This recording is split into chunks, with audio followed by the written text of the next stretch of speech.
Pak Anies, detik-detik Pak Anies keluar.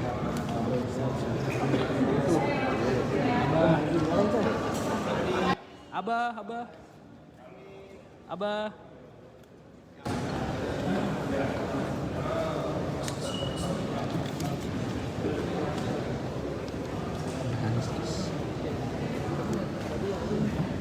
Cek.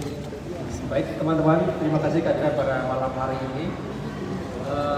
Kami ingin menyampaikan untuk KPK mengapresiasi kehadiran dari 3 pasangan calon presiden dan wakil presiden yang hadir malam hari ini atas undangan KPK dalam acara Bandung Integritas.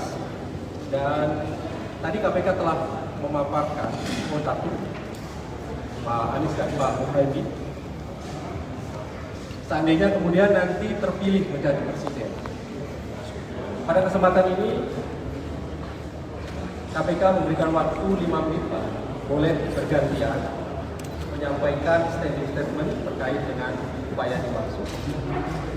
Kami silakan dan mohon maaf teman-teman, nanti tidak ada sesi tanya jawab. Abah nomor 1, Abah nomor 1. Baik, kami silakan Pak Anies dan Pak Muhaimin. Oke. Terima kasih. Assalamualaikum warahmatullahi wabarakatuh. Pertama kami menyampaikan apresiasi kepada KPK yang mengundang kami untuk hadir membahas tentang masalah korupsi di Indonesia. Mengapa kami apresiasi? Pemberantasan korupsi dimulai dari presiden, dimulai dari sikap, dimulai dari keteladanan dari pimpinan tertinggi. Ketika pimpinan tertinggi menegakkan prinsip integritas, maka dia akan menular ke bawah. Ketika pemimpin tertinggi memberikan toleransi dan permisif, maka sikap itu akan menular juga ke bawah. Karena itu bagi kami, undangan ini adalah sangat baik. Dan bagi kami semua, kami berdua, saya dan Gus Muhaimin, menggunakan kesempatan ini untuk menyampaikan kepada rakyat Indonesia bahwa kami berdua selama ini telah menjalankan kegiatan-kegiatan pencegahan, kegiatan-kegiatan anti korupsi sejak kami muda dan sampai dengan kami bertugas di pemerintahan. Karena itu malam hari ini menjadi penegasan atas komitmen kami ke depan, meneruskan apa yang kami berdua kerjakan selama ini. Ada hal penting yang perlu kami sampaikan. Saya dan Gus Imin berkomitmen untuk mengembalikan kewibawaan hukum KPK, independensi KPK, dan itu artinya harus melakukan revisi atas undang-undang KPK. Yang kedua, mengembalikan orang-orang berintegritas ke dalam tubuh KPK. Bukan berarti orang lama dikembalikan, tapi prinsip rekrutmen mendasarkan kepada integritas yang tanpa toleransi, baik untuk pimpinan maupun untuk pegawai KPK. Dengan begitu, kita bisa mengharapkan satu, lembaganya independen. Yang kedua, orang-orang yang berada di dalamnya berintegritas, dan termasuk sistem rekrutmen. Yang ketiga, kode etik KPK dijaga tinggi dan didisiplinkan. Kita ingat era di mana pimpinan KPK disiplin betul di dalam melaksanakan kode etik, dan seluruh pegawai KPK menggunakan prinsip yang sama. Saya ingat pada saat saya bertugas menjadi ketua Komite Etik KPK 2012, saya berkantor di KPK hampir 3 minggu, dan ketika berinteraksi mereka disiplin sekali. Saya ketemu di lift pegawai KPK, saya tanya sedang sibuk apa, mereka akan bilang, mohon maaf Pak, kami tidak bisa menjawab. Jadi bukan diselimutkan, dikatakan, mohon maaf Pak, kami tidak bisa menjawab. Dan itu mengirimkan pesan, Pak, ini orang punya integritas, dia pegang tuh kode etik. Nah, hari ini kita merasakan komitmen itu turun, kultur menjaga etika itu seakan hilang. Dan kami ingin bukan hanya lembaganya independen, rekrutmennya berintegritas, tapi juga kode etiknya dijaga, disiplin yang tinggi. Nah, berikutnya ada beberapa langkah yang kami rencana akan kerjakan. Itu sudah saya sampaikan di dalam pertemuan tadi. Tapi komitmen kami untuk pemberantasan korupsi bukan semata-mata karena kami saat ini menjadi calon presiden dan calon wakil presiden. Tapi ini adalah meneruskan atas perjuangan yang kami jalani selama ini, termasuk yang bersama kami hari ini. Ini adalah pribadi-pribadi yang memiliki rekam jejak berjuang untuk memberantas korupsi di Indonesia. Sebagian ada di sini, sebagian tidak. Tapi kami menyadari persis salah satu hal yang membuat janji kemerdekaan itu belum bisa dilunasi pada setiap anak bangsa adalah karena korupsi yang merajalela. Karena itu pemberantasan menjadi penting. Demikian 5 menit yang diberikan kepada kami. Terima kasih. Assalamualaikum warahmatullahi wabarakatuh. Terima kasih Pak Adi selamat atas Karena nggak ada tanya jawab, jadi minta maaf ya. Jika saya nggak mau, kurangnya nggak boleh. tidak ada tanya Ya. jawab Pak. Oke, tanya jawabnya nanti session berikutnya ya. Oke. Makasih semuanya. Assalamualaikum.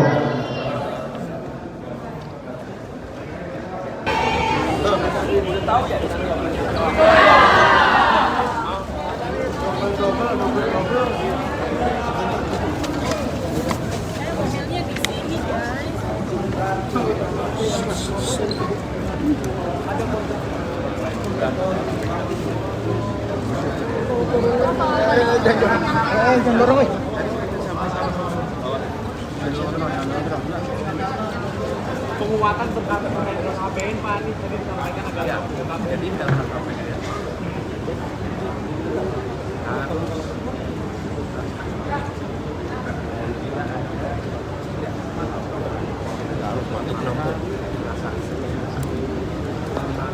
Pak Anies tadi bicara soal revisi undang-undang KPK, apakah menurut Pak Anies KPK masih perlu untuk di bawah presiden secara langsung gitu Pak dalam poin revisi undang-undang KPK? Intinya adalah independensi dan KPK menjadi badan yang memiliki kekuatan dan memiliki ruang gerak yang tidak bisa diintervensi supaya KPK bisa menangani kasus-kasus besar sekalipun tanpa ada intervensi politik dan KPK bisa menjalankan tugasnya dengan menggunakan kode etik yang ada di dalam KPK. Jadi karena itu kami melihat penting sekali membalikan, termasuk di dalam aspek rekrutmennya, termasuk aspek kepegawaiannya, sehingga pegawai KPK itu orang-orang yang secara sadar masuk ke badan ini bukan karena mencari pekerjaan, tapi karena dia tahu bahwa dia memiliki tugas memberantas korupsi. Karena beda sekali sikap mentalnya antara yang sekedar bekerja dan yang memberantas korupsi. Pak, terkait dengan tadi reward yang Bapak sampaikan diberikan kepada masyarakat yang akan membantu pemberantasan koruptor, bagaimana Pak? Ya, itu sebenarnya sudah ada ketentuannya. Kemudian reward kepada orang-orang yang membantu melakukan investigasi atas praktek korupsi supaya pencegahan itu bukan hanya dikerjakan oleh pemerintah, tapi juga semua rakyat. Kira-kira begini, kami ingin ada semacam kerja semesta rakyat Indonesia untuk memberantas korupsi. Pak Anies, kalau tadi Anda menyinggung soal undang-undang revisi undang-undang. Gimana Pak? Apakah Pak Anies berkomitmen untuk mengembalikan undang KPK lama seperti dulu? Tadi sudah disampaikan. Ya, artinya benar Pak ya. Soal Anies soal etika Pak Anies. Yang kasus suap perusahaan Jerman yang S1 ini. Pak Anies soal etika Pak Anies. Tadi Pak Anies menyinggung soal etika. Etika ya. Acara hari ini digelar bersamaan dengan tadi pagi KPK juga memeriksa 93 pegawai terkait dengan dugaan pungli pegawainya begitu Pak. Nah kalau Ya, boleh itulah. sedikit Jadi soal begini, etika. membangun kultur di KPK ini PR yang sangat besar. Dulu KPK memiliki standar etika yang sangat tinggi. Pimpinan KPK-nya orang-orang yang dihormati karena berintegritas.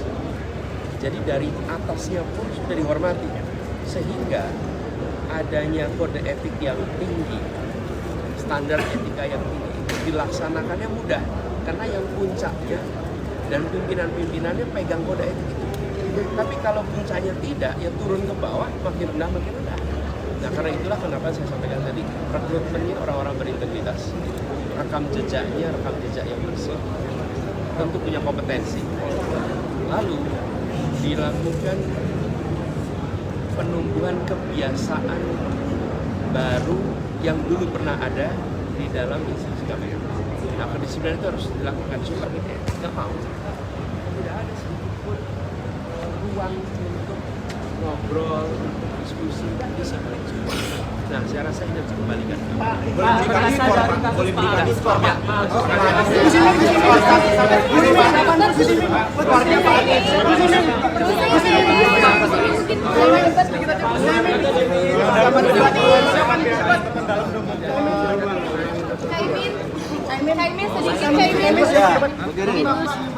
Pemberantasan korupsi harus ditegakkan dan lurus sesuai aturan.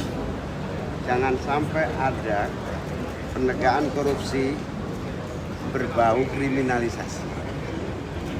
Saya mendapatkan kabar ada banyak kepala desa sedang mengalami ancaman kriminalisasi tindakan-tindakan seolah-olah pemberantasan korupsi. Ini tidak boleh terjadi. Menjelang pemilu, tolong tidak ada pemberantasan korupsi berdasarkan kriminalisasi. Detailnya Ketua Tim Hukum Nasional ini yang mendapatkan banyak laporan. Apakah janji tidak ada peristiwa seperti Pak Agus dipanggil ke istana terus dimarahi? Ya, lanjutan tadi kaitan dengan kepala desa, ada beberapa tempat yang sudah mendapatkan laporan kita bahwa kepala desa dipanggil oleh aparat penegak hukum belakangan ini. Nah, dalam hal itu kita menghimbau agar selama masa kampanye ini kepala desa tidak usah dulu dipanggil-panggil dulu, karena rawan sekali dipolitisasi untuk pemenangan paslon-paslon tertentu. Oleh karena itu harapan kita yakin kepala-kepala desa kita itu baik-baik, bagus-bagus, dan mereka mungkin hanya ada masalah administrasi. Sebaiknya itu diselesaikan setelah pemilu. APH-nya siapa, Pak? Ini ada banyak APH nih.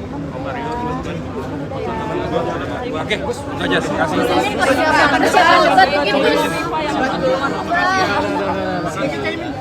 Panis. Siapa seperti Pak Agus dipanggil?